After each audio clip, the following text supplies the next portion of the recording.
A lot of people like to follow the journey of an idol. They like to see them from humble beginnings and grow. It's a community event. It's like sports. You're always on the winning team when you're supporting idols. It doesn't matter. They're not pitted against each other. The only thing that they're fighting is the road ahead of them. They just keep going. You're going there for the thrill. The whole place is popping because that is your team and they are winning. They are succeeding at life.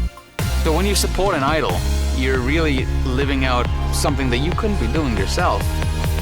But damn, it feels good to watch.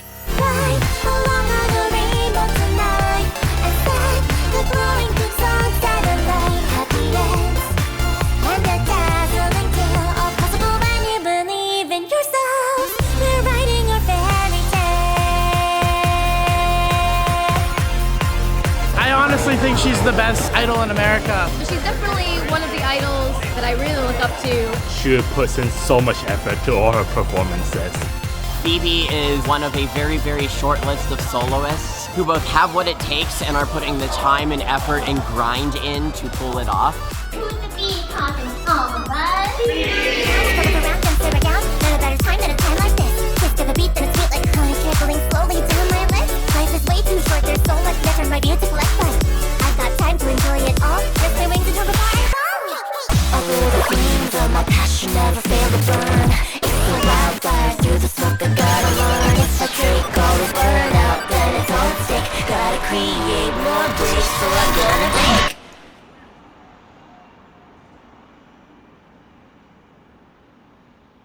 Do you get tired? I'm constantly tired. But I'm also so excited, so constantly excited and tired all the time. So it's like a state of being all of that at once. So this here is a full image of all of Phoebe's appearances and performances at events. It's pretty significant, all things considered. Like, she started with only 4 events here in 2017. And if we look here, 24 starts here, leads all the way up here. That's a significant jump in quantity. She's grinding pretty hard. It's definitely more than a lot of other idols I've seen. Phoebe is a very hard worker to a fault. I am married to my work, you know? That's what it feels like right now.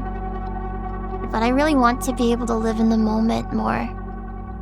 Like, surely there was a time in my life when I was able to.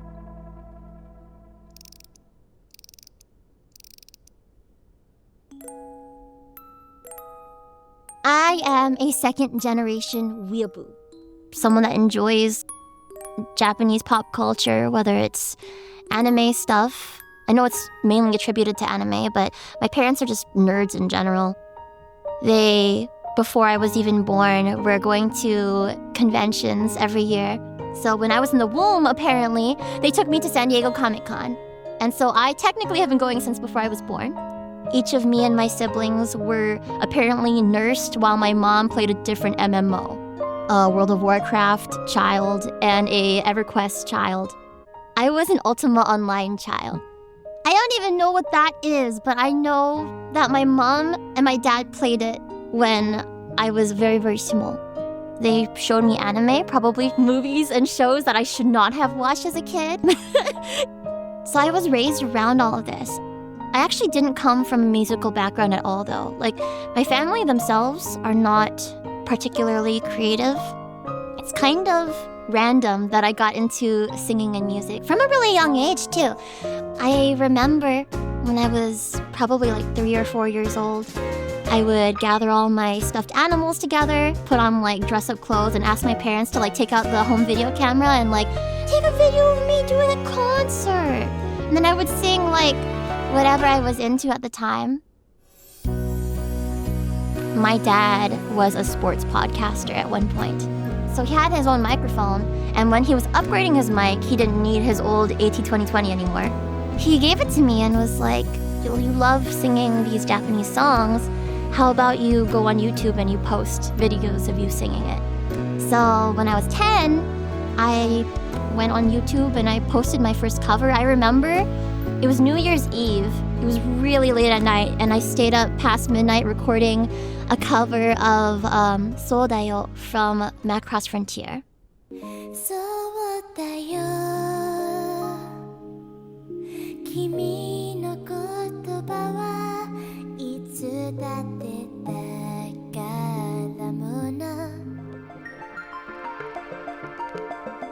Macross is a really important show for my family. My parents grew up as Robotech fans. That obviously was the Western version of Macross. And one of the first things they showed me when I was a baby was the movie Macross Do You Remember Love, which is from the 80s. It had nudity in it. That left an impression on my baby brain. Yeah, so I grew up listening to classic Macross songs, and when I was in elementary school in 2007, 2008, Macross Frontier, which was the 25th anniversary series in the franchise, started airing, and my family watched that from week to week together. And I remember my dad bringing me to school one day. He was playing Nakajima Megumi.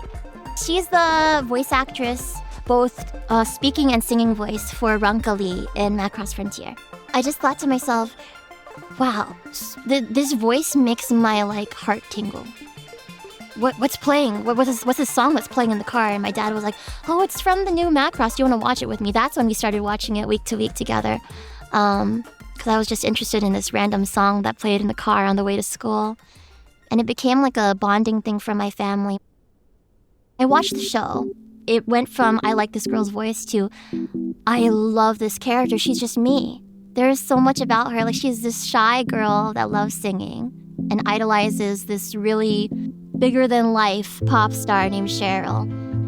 She's always being told, someone as shy as you could never. They could never. And then she had this whole Cinderella story thing happen to her. And she always, the entire time, stayed so earnest and so kind, and that's just the kind of person I wanted to grow up to be, and the shyness I resonated with.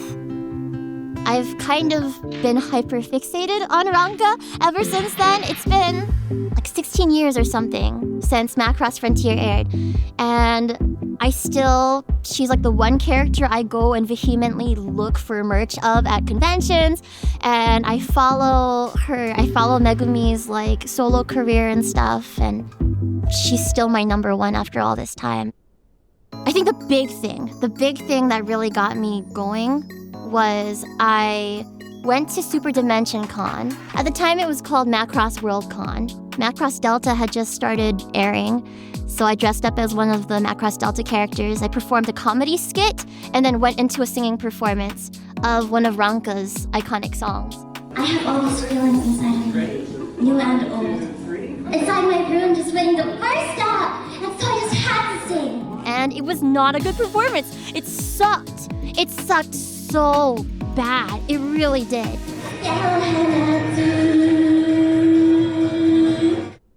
But I won.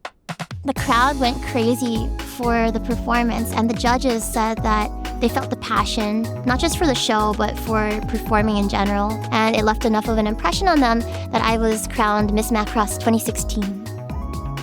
It meant a lot to me, but I wanted to get better. I wanted to be proud of my performances, truly proud. A place called Idol Academy opened up in Pasadena, California. I wanted to be able to sing and dance on stage properly and be a real idol, just like the idols that I looked up to so much. I started taking these singing and dancing lessons. That was how I got into actually being an idol. And so it was me and one other person. And then we became good friends and we formed an idol group. In terms of doing convention performances, not just going to my local Cherry Blossom Festival, it was because of that group that I was in, Fairy.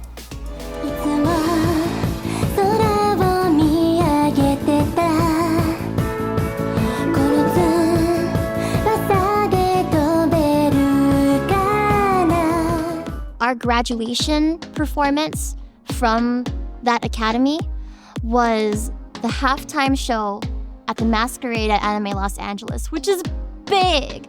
That's a lot of people for a baby's first performance. This is a school that, hey, I think would be a lot of fun to go to, folks. Let's give it up for Idol Academy.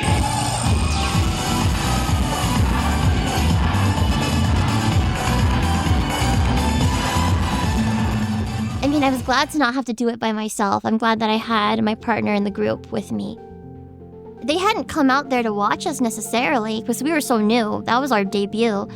But they happened to have their light sticks and they were, you know, cheering for us. And that was just so intoxicating, really. Like, I was just like, wow, I want to do that, but better, you know? So I got a little taste during my time with Fairy of, you know, doing these performances, but never really booking anything for myself. And then when I decided that I wanted to go off and do my own thing, then I had to learn. Then I had to learn how exactly it is that you sign up for these things, you know. Sometimes there's applications that you fill out. Sometimes you get invited. Well, obviously, at the time, it didn't start out that way. I filled out application after application after application until a point where I had built up a resume big enough to start being invited.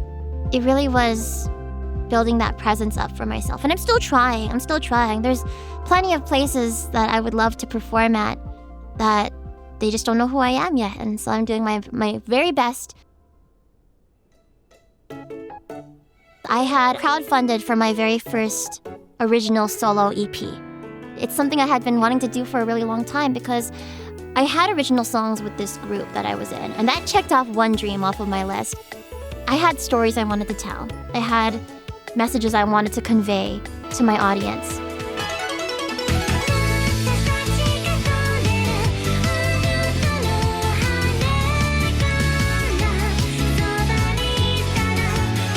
And I felt like I had to make music on my own to be able to fully do that. So I crowdfunded for that, and my community was amazing. They helped me fund for it. The EP came out, and then we were in lockdown. There was no stage for me to perform my new songs on. I wanted to stay in touch with my community as well. It had just started growing and blooming. So I decided that I was going to make my own stage.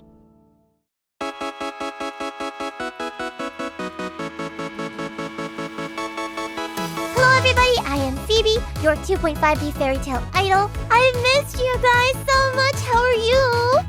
I am 150 centimeters tall, which is 4'11". I rounded that up to 5 feet on my driver's license. A friend of mine was like, hey, there's this new thing called VTubing, and you're basically an anime girl IRL already, Phoebe, so you should VTube. I was like, I can do that? So I commissioned my model. I was one of the very first English VTubers during the very start of the VTuber boom that's still going on right now. And it was going to be a temporary thing. I thought I was going to just stop streaming whenever the world opened up again. But I fell in love with it. It allowed me to interact with my audience in a way that I couldn't from the stage. Hello, Edwin. Can't join because I'm still in school, but came to say hi. Thank you so much for saying hello, Elise. Also, Kim, that's wonderful that you got pool toys for your kid. And I hope you have fun. Pizza buffet. I've never seen a pizza buffet before. I wish we had pizza buffets here. That kind of connection is something that keeps bringing me back as well, because I get to chat with them like that on stream. I have stakes in so many people's lives right now because I'm like, how is that proposal to your girlfriend that you talked about like 2 months ago? Or are you still working on that giant Lego project that you talked about a year ago? And it's just so cool getting to play a part in people's lives like that. There are people, especially in like streamers chats, that come in and expect you to remember them, remember everything about them, remember their name and what they said the last stream that they were there. And they get mad if you don't. And that shouldn't be expected. But my brain works in mysterious ways. And I do my best. And then being a VTuber too, somehow I was able to become more expressive that way. Like it just kind of was no inhibitions, just let yourself be as cringe as you want to be. So bouncy. Now the next time I see that girl. I'm gonna give her a piece of my mind. This is my face after my housemates eat my snacks, which happens more often than it should. It taught me so many skills that I was able to transfer over to the real life stage once the world opened up again. Say hello to the future, smiling back at me. Say hello to the me that I have yet to be. It was a different Phoebe on that stage. Same Phoebe as always, but with like this newfound confidence. What would happen is I would meet these people online. They would come out to my shows, and it was like seeing an old friend, or like even getting to know them better. Like it just, all the things I knew about them, it would compound. Like I would get to know them more and more, little by little at each show, and we'd have an incentive to keep coming back to see each other. And it's really awesome. I thought it would be different, but it was the same. And I think seeing that the people that care about me so much online in this virtual form could also care for me as this like fleshy self that I am in person, and even fly out from so far or drive out hundreds of miles just to see me at a live show. It showed me that it was okay to be me, and that no matter what form I was taking, people cared about me. That was a big game changer for me. I think that allowed me to be more confident on stage as well. Think about your favorite singer. Now imagine you come back and they remember you and they say hi to you, and you can not just sing along with them in the crowd, but have this like really like kumbaya moment of everybody doing the same exact hand motions with their like light sticks and like chanting things, and everybody's there for the same thing. Everybody's rallying around their love for this artist who also loves them in turn. It really is called an idol because idols are like a false idol. You like praise, you like worship this person, but it's like a base that a community is built around. Like, I'm not really into like the worshiping part of idolization, but I love the way it brings communities together. That feeling that I get on stage when I'm in front of everybody, and when I feel more closely connected with other human beings than I do in any other moment of my life. It feels so vulnerable and so intimate, and I love that. I fell in love with that. Star, chase, car, race. Star, chase, car, race. Loud bass, swift pace, car, race, star, chase. Somebody came up to me and asked me, what would the end game be for you anyway? What's the end goal for you? When I thought about it, I want to leave as much of a footprint on this earth as I can while I still have a chance to. And it's kind of, that's more of the selfish part of my reasoning, that I want people to remember me even if I was to just disappear one day. I feel like I am confident that I put out meaningful and good quality music and work in general, but I just need to get the right eyes on me at the right time. And so I think I'm trying to find a way to sustainably continue doing what I love. I believe that the level of talent she possesses does not match the audience she has right now. I think she deserves a larger audience. Personally, I feel like she has the entertainment value to serve a larger audience. So if she were to join one of these large agencies, I believe she would be given the opportunity to shine. I'm living the starving artist life, honestly. I starve so that I can make more music, but I need to make money too, so I can make more music, because music costs money. And then you make music, and what people don't seem to understand is that music does not make you money. It does not. It does not. There's my recording work, both for original songs, any collaborations with producers, cover collaborations, just continuing to do the U-Tight stuff I've always done. Any kinds of commissions, because I do vocal commissions, and then I also have my voice acting commissions and projects as well. And then if I'm able to fit in some like personal projects for my channel, like personal covers, which are so rare nowadays. And then on top of that, I've got streams. Those are my main source of income. So I've definitely got to fit those in. And now, as of earlier this year, I have both my Phoebe streams and my Ami streams. So I am running 2 separate channels and their respective social medias, which apparently you have to post to every day in order to stay with the algorithm. Stream collaborations, exercise, dance practice, your singing practice, and learning new songs, learning new choreography, taxes, keeping track of your sales, planning answering emails, answering DMs, because your DMs are full of business, semi-business, and casual things, and it all is just a big mess. Oh, right. Yeah, the performances too. So let's use this weekend at Northwest Idol Fest as an example. The event happens, and I have immediately invites to dinners. You gotta figure out which dinners you're going to, and you unfortunately can't see all your friends, and sometimes business stuff has to take precedence. Day 1 of the con, I had a concert, followed by a meet and greet. Day 2, I had a concert, followed by a meet and greet, interviews and all of that interwoven in there. Collaboration concert I had with Non-Sweet this morning, so another concert today, another meet and greet, closing ceremonies, opening ceremonies, sound checking and all of that. Last night, from 1:30 a.m. until 2:30 a.m., I had a virtual performance at a concert in Malaysia. Hello, Malaysia!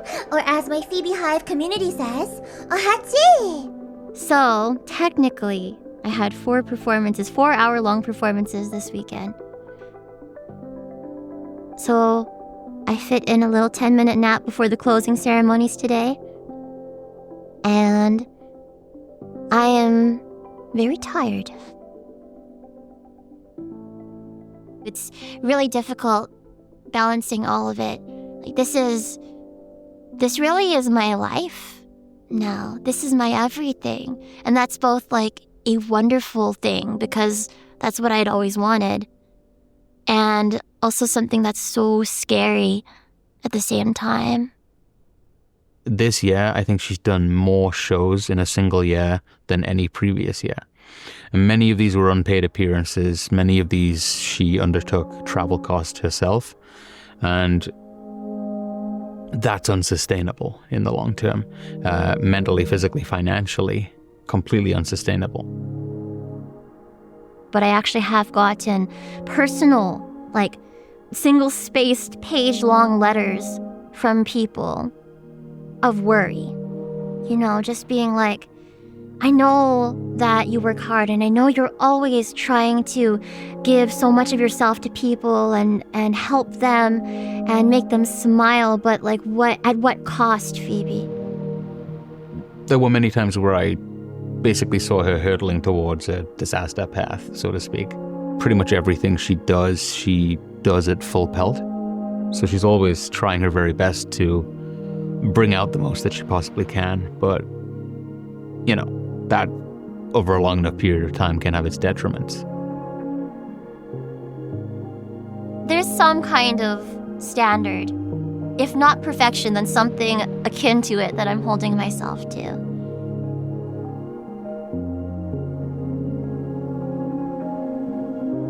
Sometimes I wonder if I'm just not cut out for it. Because if someone puts this much work in, if someone puts so much of their life force into it, and they're still not able to reach some of these heights that other people are able to, then perhaps it's something wrong with me, That's what I think sometimes. I'm just like, maybe this is just the limit of what I'm capable of. It's just so hard.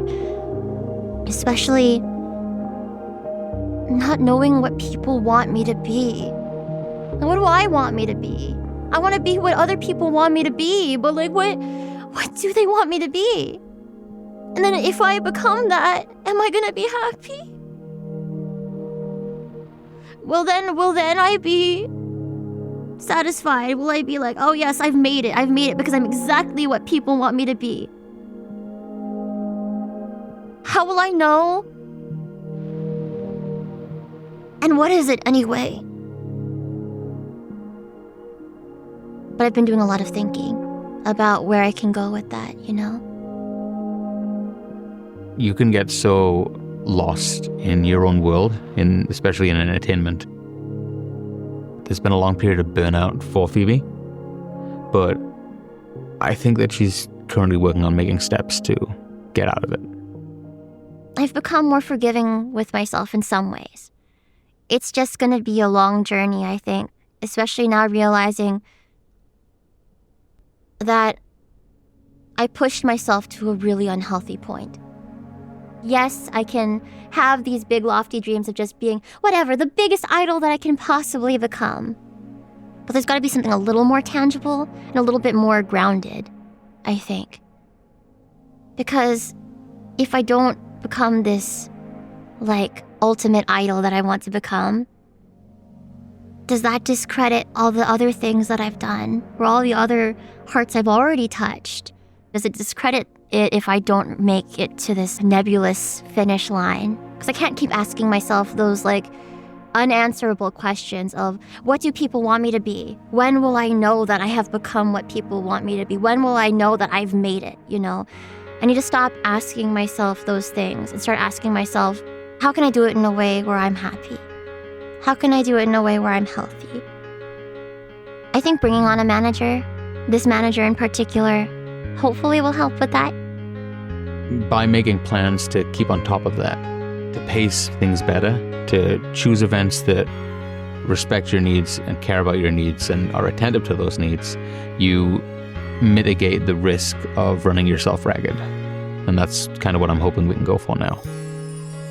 I think that those people, whether they're fans or other idols or friends or staff members, my management, I think that they all will understand if I ever need to take a little step back or if I need to take it a little bit easier. I think it's beautiful to have a dream and to keep that dream in your heart, you know, and even if that dream changes, that dream can change, and that doesn't mean that you failed. It's just the evolution of this thing that is so precious to you, that drives you to live. Who knows, maybe I will get that big break one day.